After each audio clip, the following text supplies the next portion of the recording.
सतगुरु मैं तेरी पतंग बाबा, मैं तेरी पतंग हवा विच उड़दी जावांगी, हवा विच उड़दी जावांगी। साइया डोर हथों छड़ी ना मैं कटती जावांगी। सतगुरु मैं तेरी पतंग बाबा, मैं तेरी पतंग।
वृंदावन बिहारी लाल की जय, बोलो सदगुरुदेव भगवान की जय।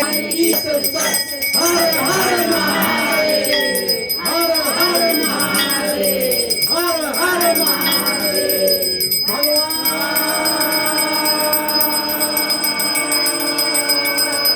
धन्यवाद, धन्यवाद। खुश है सत्संग जिंदाबाद, सत्संग जिंदाबाद, सत्संग। गोविंद हरे मुरारी।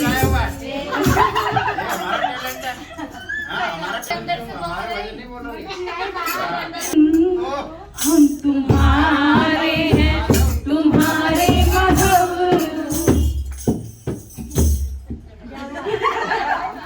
श्याम सखी मथुरा गया, आऊंगा कल परसों मुझसे कह गया।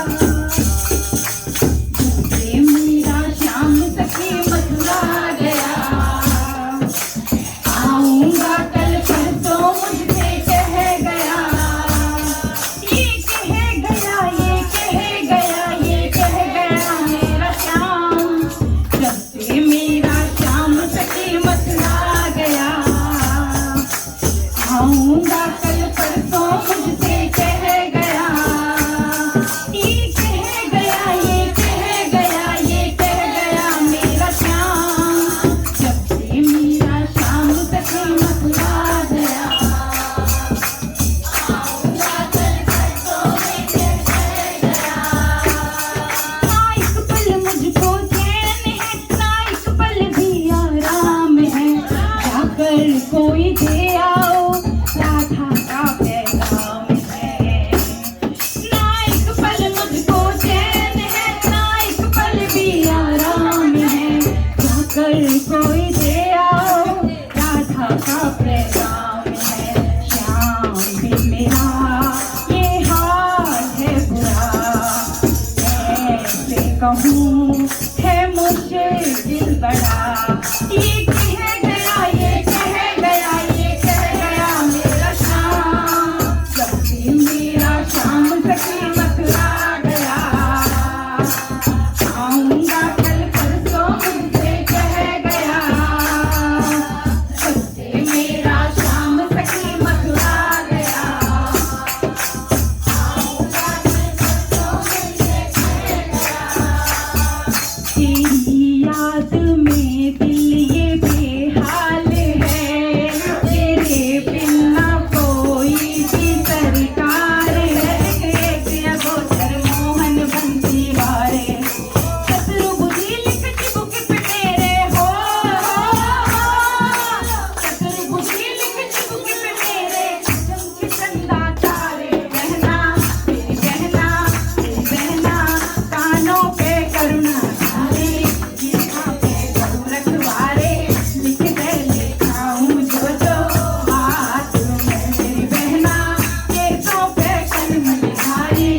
मस्तक पे मदन मुरारी लिख के लिखाऊं जो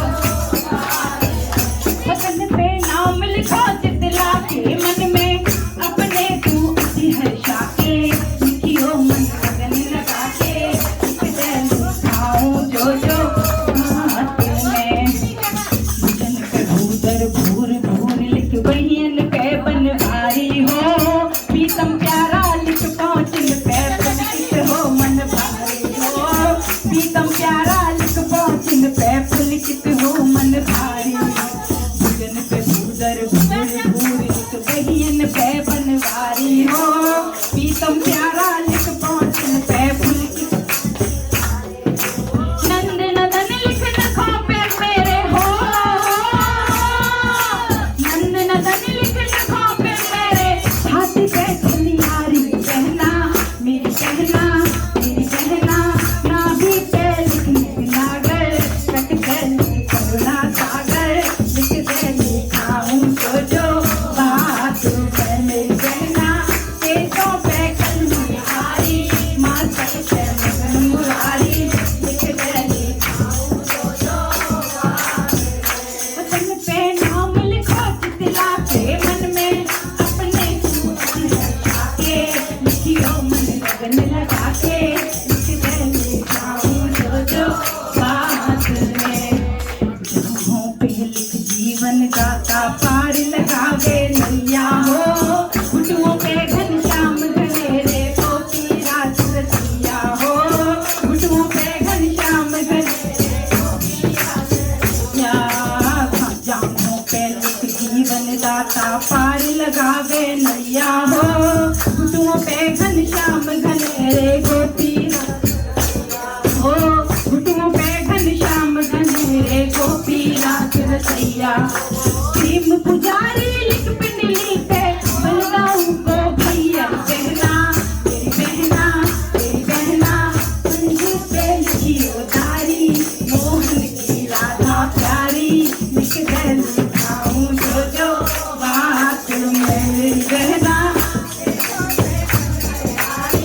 मस्तक पे मगन मुरारी लिख दे लिखाऊं जो बात में वतन पे नाम लिखो चितला के मन में अपने तू अति हर्षा के लिखियो मन लगन लगा के लिख दे लिखाऊं जो बात में गोविंद मेरो है गोपाल मेरो है गोविंद मेरो है गोपाल मेरो है तेरी बाके बिहारी नंदलाल मेरो है तेरी बाके बिहारी नंदलाल मेरो है गोविंद मेरो है गोपाल मेरो है गोविंद मेरो है गोपाल मेरो है बिहारी नंदलाल मेरो है बाके बिहारी नंदलाल मेरो है श्री कृष्ण भगवान। वैसे तो संसार में सुख के बहुत रास्ते हैं, लेकिन सुख किसी के समझ में नहीं आया कि सुख किसमें है। बहुत तरह के सुख है, हजारों लाखों करोड़ों तरह के सुख है, थोड़े सुख नहीं है। लेकिन जो सुख प्रभु भक्ति में मिलता है वो कहीं नहीं। तो प्रभु भक्ति की जो खुशी है वही सच्ची खुशी है और वही सच्चा सुख है, क्योंकि प्रभु हमेशा अपने भक्तों को देते रहते हैं।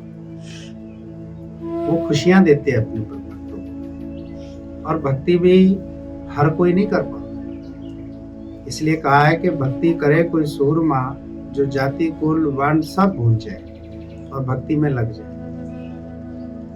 और जो भक्ति हमें गुरु देते हैं वो देते हैं निष्काम की भक्ति, प्रेम की भक्ति, धैर्यता, उदारता और करुणा की भक्ति, आत्मा की भक्ति। ये वो भक्ति है जिसमें कभी आलस और थकावट नहीं आती, और इसमें हमारा आत्म साक्षात्कार होता है प्रभु के साथ। वैसे इसमें एक ही विधि है, प्रेम। जिन प्रेम किया तिन प्रभु को पाएगा। इसमें प्रेम की आदत रखनी पड़ती है, भलाई ज्यादा करनी पड़ती है। वैसे तो एक ही भला का काम बताया यहाँ गुरु ने कि सबसे बड़ा भला मनुष्य का साथ संगत में आने से होता है। अगर वो साथ संगत में आता है तो उसका बहुत भला होता है, उसका उद्धार हो जाता है, उसे भगवान मिल जाते हैं और मनुष्य देह मिलने का उद्देश्य पूरा हो जाता है। लेकिन हर कोई नहीं आ पाता है क्योंकि माया इतनी फैली पड़ी है। राग द्वेष कलह कलेश चिंता लेन देन भागा दौड़ी बहुत फैला हुआ है। अभी वो इतना नहीं समझ पाता है कि भगवान से ही मुझे सब कुछ मिलता है, क्योंकि वो सोचता है धन से मिलता है, पद से मिलता है, भागा दौड़ी से मिलता है, नौकरी व्यवसाय से मिलता है, किसी व्यक्ति से मिलेगा। आखिर इन सब के पीछे इसीलिए तो भागता है कि भविष्य में वो सुखी हो जाए। लेकिन देखा गया है सुखी कोई नहीं होता है। सुख की तरफ भागता रहता है मनुष्य और उसकी उम्र गुजरती चली जाती है और जब थोड़ा समय रह जाता है तो उसे समझ में आता है कि यहाँ कुछ भी नहीं है। लेकिन साधु संत महात्मा कहते हैं कि बहुत कुछ है, पर कब? जब हमारा जीवन भगवान के चरणों में जाता है। बीज का भला धरती माता की शरण में जाने से होता है, ऐसे बखेरने से नहीं होता है। तो मनुष्य का भला साथ संगत में आने से होता है। जो कोई भी साथ संगत में आता है मनमुना भाव रखकर, प्रेम उदारता और करुणा का भाव लेके आता है, श्रद्धा विश्वास लेके आता है और ये सोचता है कि वाकई में ये जो मेरा जीवन है ये प्रभु की देन है, तो मुझे ये प्रभु को ही देना है और किसी को नहीं। तन भले ही रहे सेवा में लेकिन मन रहे भक्ति में। हमेशा अपने अंतर हृदय में भक्ति जरूर रखिए और जो कोई भी भक्ति रखता है तो उसके जीवन में भला ही भला होता है। सबसे पहले भला अपनी सोच से करना है कि हम सारा दिन सोचते कैसे हैं। क्योंकि मनुष्य जब सोचता है तो उसको ये ध्यान नहीं रहता है कि रिटर्न वही आता है।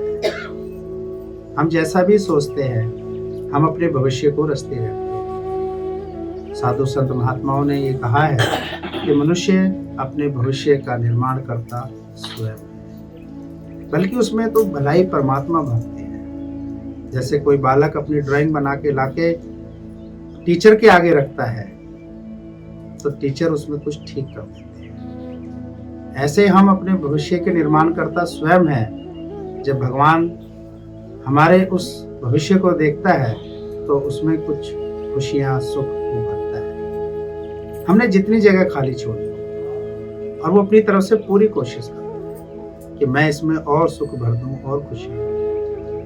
आज जितना भी मनुष्य सुखी और खुश है ये भगवान की कृपा है। हम सोचते हैं कि हमने मेहनत करी, हमने धन कमाया, हमारे अंदर में ये योग्यता है, और क्या कभी सोचा कि शक्ति किसकी थी, ये प्राण किसके थे, ये सब कुछ देवनहार कौन था? ये सब हमें साथ संगत में आने से ही पता चलता है। तो सबसे बड़ी जो भलाई है वो तो साथ संगत में आने से होती है। जो कोई भी साथ संगत में आता है श्रद्धा भाव से उसके जीवन का उद्धार होता है, कल्याण हो जाता है और वो फिर भला ही भला करता है।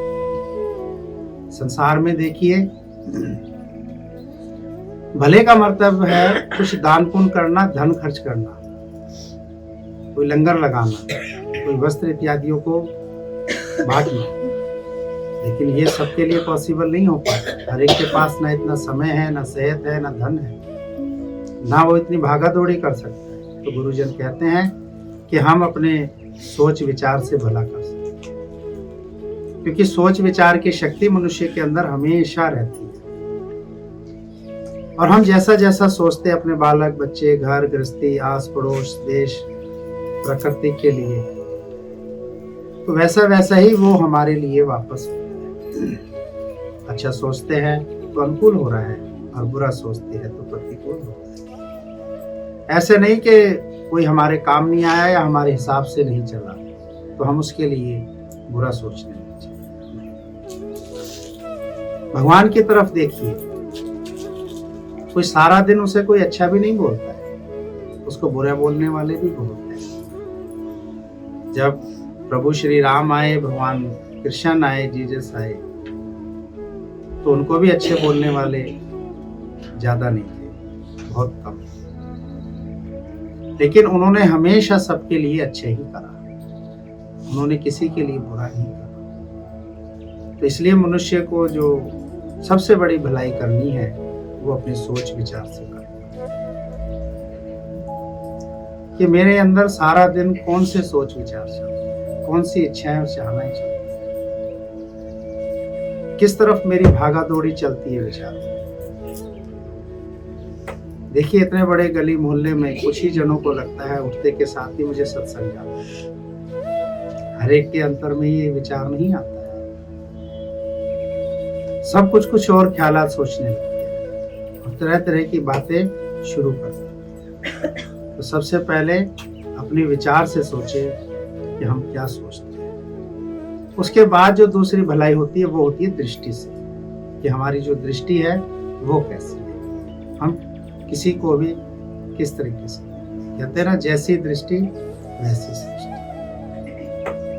कि हम सामने वाले को क्या करके देखते हैं, हम उसे आत्मा करके देखते हैं या शरीर करके देखते हैं, या अपना सुख स्वार्थ उसमें ढूंढते हैं, या अपनी कोई इच्छा चाहना उससे पूरी करानी चाहते हैं। तो वैसे ही होने लग जाता है, वैसे ही वो मनुष्य के हाव भाव हमारे प्रति हो जाते हैं। जिसकी दृष्टि सही होगी उसकी सृष्टि भी सही होगी, जिसके सोच विचार ख्यालात सही हो गए उसे अब कुछ करने की आवश्यकता नहीं। उसके बाद जो भलाई का काम तीसरा जो सबसे महत्वपूर्ण है वो है हमारा बोलना,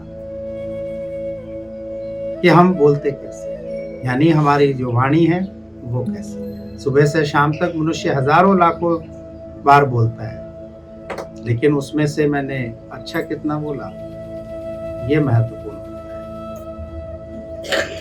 अब निंदा, चुगली, राग, द्वेष इत्यादि मनुष्य करता रहेगा तो वो अपने जीवन को बगीचा नहीं बना पाएगा, जंजाल बना लेगा। सारा दिन जो चपड़ चपड़ करता रहता है, तू तड़ाक करता रहता है, बोलता रहता है।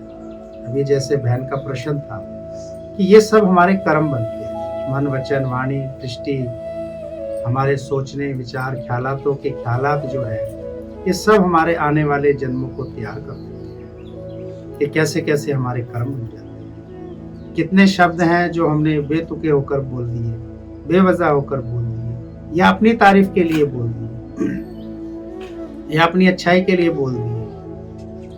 उन सब का क्या अर्थ बनेगा, वो शब्द मुझे कहाँ लेके जाएंगे। देखिए, अच्छा बोलने वाला हमेशा सुख पाता है, और जो अच्छा नहीं बोलता है वो सुख कैसे पा जाएगा। उसे कौन बुलाएगा, कौन बैठाएगा, कौन पास में बैठाएगा, कौन उससे बात करेगा। अगर शुकनी अच्छा बोलता तो आज पूजा जाता, और मंत्रा अच्छी बोलती तो आज पूजी जाती। ये इतिहास है, हम सबके सामने है। ये कुछ ऐसे महत्वपूर्ण ऐसे इंसान थे जिन्होंने बेतुका ही बोला, कभी अच्छा नहीं बोला। ऐसी शख्सियत भी थी। देखिए, प्रभु श्री राम उनके सामने है, कृष्ण सामने है, लेकिन वो समझ नहीं, जो दिल आया बोलते रहे, जैसा मर्जी देखते रहे, जैसा मर्जी सोचते रहे। आज नाम लेने वाला कोई नहीं है, कोई नाम भी नहीं रखता है। और कोई इस तरह से बातचीत करता है तो क्या बोलते हैं, उसी आदत से जोड़ देते हैं कि हमारा बोलने का जो तरीका है वो कैसा है। किसी को थाली में अगर हम खाना सजा के ना दे पाए कोई फर्क नहीं होता है, लेकिन अगर हम उसके जीवन के लिए अगर हम अच्छे शब्द बोलें तो सामने वाले को बहुत अच्छा लगेगा। पीठ पीछे हम किसी के लिए कैसा बोलते हैं, ये सब हमारे जीवन में कर्म बनते जाते। चौथा और महत्वपूर्ण है कि हमने दिन भर इन हाथों से क्या करा।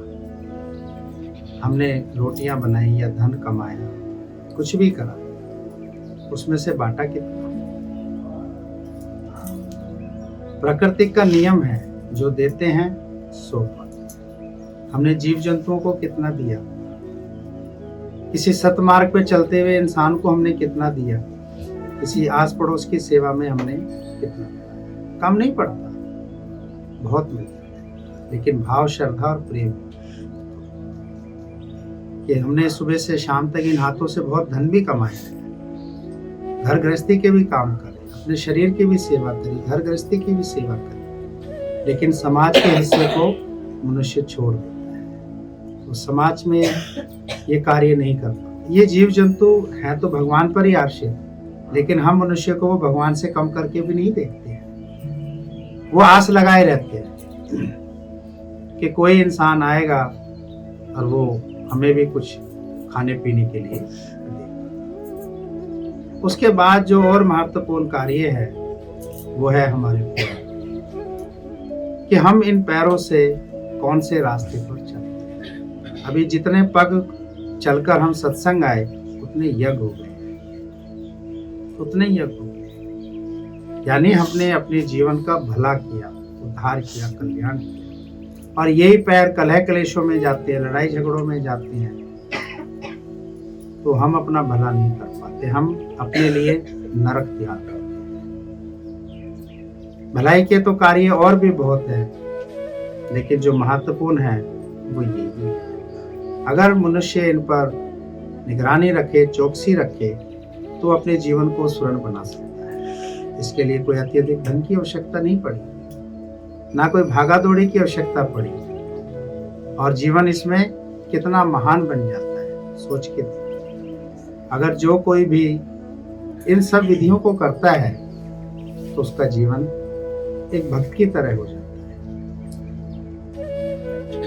उसे गुरुद्वारे, मंदिर, मस्जिद, चर्च या तीर्थ स्थानों पे भी जाने की इतनी आवश्यकता नहीं पड़ती है, क्योंकि उसने अपने जीवन से ही भक्ति को शुरू किया।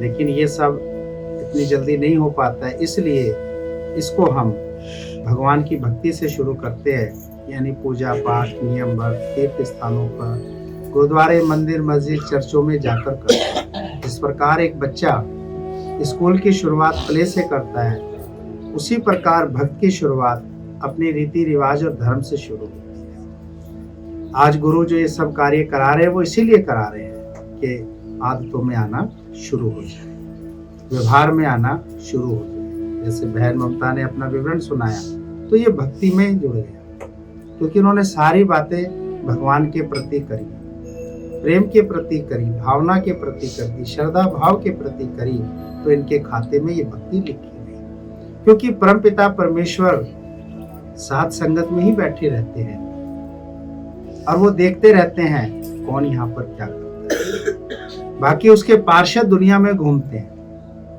लेकिन वो स्वयं साथ संगत में बैठे रहते हैं। क्यों? क्योंकि उसके भक्त यहाँ ही होते हैं। हर जगह उसके भक्त नहीं होते हैं, हर जगह तो उसकी दुनिया है, लेकिन उसके भक्त साध संगत में। साध संगत इतना सर्वोपरि तीर्थ स्थान है और इतना ऊंचा है कि इसकी व्याख्या और इसकी महिमा करना कोई आसान काम नहीं है। और ये किसको मिलता है? जिसने जन्मों जन्मों का तप किया। आप अपने जीवन साथी पे जोर लगाओ, बच्चों पे जोर लगाओ, पड़ोसी पे लगाओ, रिश्तेदारों पे लगाओ, लेकिन नहीं आ पाते। उसका कारण ही यही है, अभी पुण्य का उदय नहीं हुआ। तो इसका मतलब ये नहीं है कि हम उनसे प्रेम प्यार ना करें, उनकी सेवा ना करें, उनके प्रति स्नेह और भावना ना रखें। आज नहीं तो कल सबका मन बदल जाता है, लेकिन हमारे अंतर हृदय में हर एक के प्रति करुणा और विश्वास हो, धैर्यता हो। और इसके बाद पीछे मुड़ के नहीं देखना है, आगे देखना है, क्योंकि आगे भगवान खड़े हैं। पीछे फिर वो इतिहास, वही बातें, वही ख्यालात आते हैं और हमारा जो आज का जीवन है ये व्यर्थ चला जाता है। तो आज का जो शुभ दिन हमें मिला है, यानी शुभ दिन का जो जन्म हुआ, शुभ दिन जन्म हम बोलते हैं, ये भाग्यशालियों का होता है। नहीं तो सबके सोच विचार, ख्यालात, बोलना, देखना, कहाँ जा रहे हैं, क्या कर रहे हैं, बटोरना ही सीखा, गुरु ने बांटना सिखाया। कि बांटने में ही सुख है, लेकिन बांटना क्या है ये भी ध्यान रखना है। प्रेम, प्रेम को बांटते चलो, अपनी निगाह से, अपनी विचारधारा से, अपनी बोली चाली से, और ये जो हमारी इंद्रियां हैं इनसे। कानों पर भी ध्यान रखना कि इसमें निंदा ना गिरने पाए, हमारे शरीर पर गंदा गिरता है तो वो तो हम साफ कर सकते हैं, और जो गिराता है उसे बोल भी सकते हैं, लेकिन जो कानों में गिर रहा है उसका जरूर ध्यान रखना है, क्योंकि वो हमारे कर्म बनाता है। अच्छी नेक वाणी सुने, अच्छे भजन कीर्तन सुने, अच्छी साथ संगत में बैठकर गुरुओं की बातें सुने, तो उससे हमारा ही भला होता है, किसी और का